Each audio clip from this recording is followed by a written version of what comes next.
Assalamualaikum warahmatullahi wabarakatuh. Para mahasiswa sekalian yang budiman dimanapun kalian berada, pada kesempatan yang baik ini sebelum kuliah kita mulai, mari kita buka dengan baca basmalah. Bismillahirrahmanirrahim. Dalam keadaan pandemi ini kita harus menjaga kesehatan supaya kita bisa mengikuti perkuliahan dengan baik. Para mahasiswa sekalian, pada pertemuan kali ini kita akan membahas terkait dengan hadis-hadis tentang kesejahteraan sosial. Nah, artinya bagaimana kita itu membaca kembali, melihat kembali pada masa Nabi terkait dengan kesejahteraan sosial. Nah, yang dimaksud dengan kesejahteraan sosial dalam hadis atau dalam sunnah adalah kita akan mempelajari tema-tema terkait dengan kesejahteraan pada masa Nabi. Jadi nanti kita pilih materi-materi terkait dengan kesos di dalam hadis pada masa Nabi. Misalnya hadis kesejahteraan sosial, bagaimana Nabi itu memelihara anak yatim, Nabi merawat para janda, kemudian bagaimana pada masa Nabi itu praktek-praktek kesejahteraan terkait dengan gelandangan atau gepeng atau orang miskin atau lansia dan seterusnya. Jadi fokus pada materi ini adalah kita akan mempelajari hadis terkait dengan kesejahteraan sosial dalam sunnah. Nah, pada kesempatan yang baik ini saya akan menjelaskan terkait dengan kesos dalam sunnah terkait dengan PMKS. Jadi PMKS itu penyandang masalah kesejahteraan sosial. Kalau kita lihat dalam dalam data bahwa PMKS itu ada 22 item, Nah, tema-tema inilah yang kemudian kita cari di mana hadis terkait dengan anak balita telantar misalnya pada masa Nabi itu bagaimana. Kemudian anak telantar, anak jalanan, anak nakal, tunasusila, apakah ada PMKS pada masa Nabi itu, dan kita cari hadis-hadis bagaimana cara mengelola, merawat, mengatasi terkait dengan PMKS ini. Kemudian tentang pengemis misalnya ya, kemudian tentang penyandang cacat atau difabel misalnya, kemudian nafsah, ya, kemudian korban tindak kekerasan, kemudian warga binaan, dan seterusnya, ada 22 ini. Nah, tema-tema ini kemudian kita melihat hadis itu secara tematis sehingga hadis-hadis kesos dalam sunnah ini kemudian kita lihat, pengelolaan kesejahteraan sosial terkait dengan PMKS zaman Nabi itu seperti itu. Nah, kemudian kita bandingkan dengan sekarang ini, kita kontekstualisasikan hadis-hadis yang terkait dengan kesejahteraan sosial, misalnya terkait dengan mengelola anak-anak yatim atau orang-orang miskin, di mana di Indonesia ini juga punya undang-undang atau punya rehsos untuk memelihara atau merawat orang-orang itu. Nah, sekarang kita mulai terkait dengan bahas tentang etos kerja ya dalam hadis.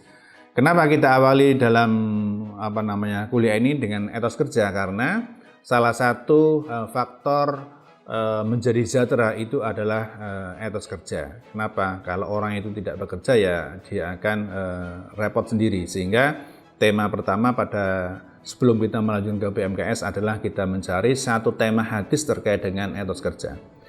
Nah, saya bacakan satu teks hadis terkait dengan etos kerja sebagai pemula, sebagai awal dari perkuliahan ini. Pertama, an Abi Mas'udin al-Badri radhiyallahu an Nabi sallallahu alaihi wasallam qala, idza anfaqa ar-rajulu ala alihi nafaqatan yahtasibuha fayalahu shadaqatun.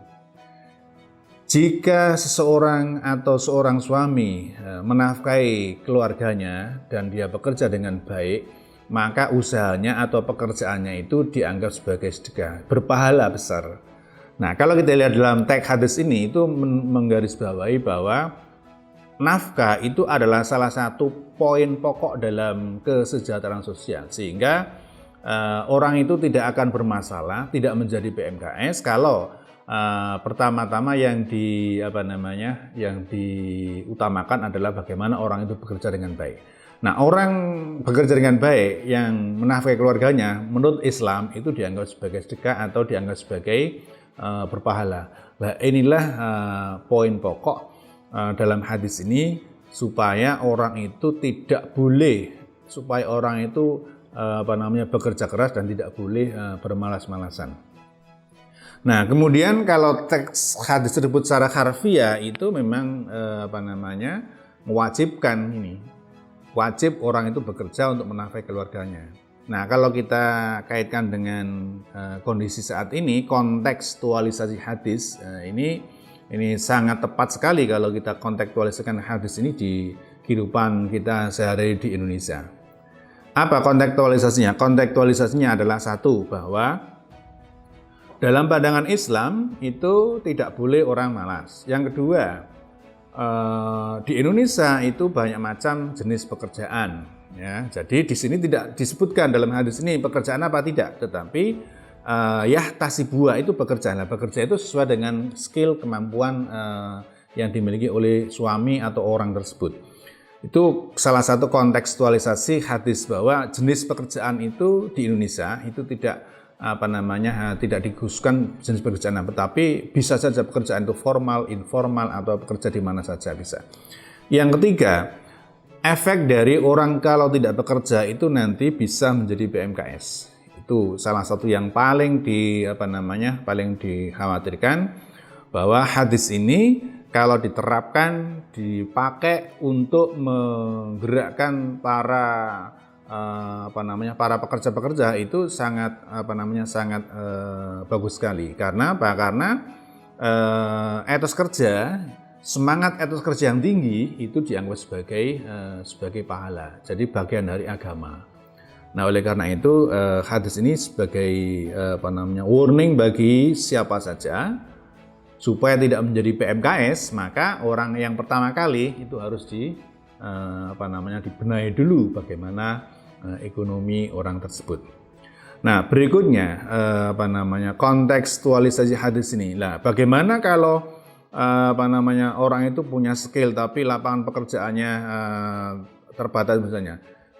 Di sini tidak disebutkan, bahwa yang jelas hadis itu mendorong supaya orang itu bekerja, mencari kerja bagaimanapun caranya, dan dengan cara yang baik, dan semangat yang baik. Itulah salah satu anjuran dalam hadis ini. Idza anfaqa rajulu ala ahli nafaqatan yahtasibuha fa walahu shadaqatun. Nah, inilah sebagai penyemangat sebenarnya kalau kita lihat dalam teks hadis ini, bagus sekali bahwa orang yang bekerja keras itu akan mendapat pahala, dan bekerja keras, semangat yang tinggi untuk bekerja itu bernilai ibadah.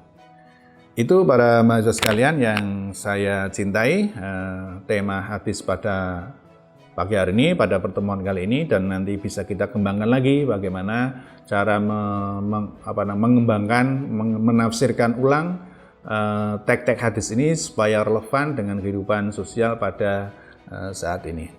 Terima kasih, kurang lebihnya mohon maaf. Nanti kita akan teruskan pada tema berikutnya, yaitu bagaimana hadis kesejahteraan sosial tentang memelihara anak yatim dan janda. Terima kasih. Mari kita tutup pertemuan pada pagi hari ini dengan membaca hamdalah. Alhamdulillahirabbil alamin wallahul muwaffiq ila aqwamit thoriq. Assalamualaikum warahmatullahi wabarakatuh.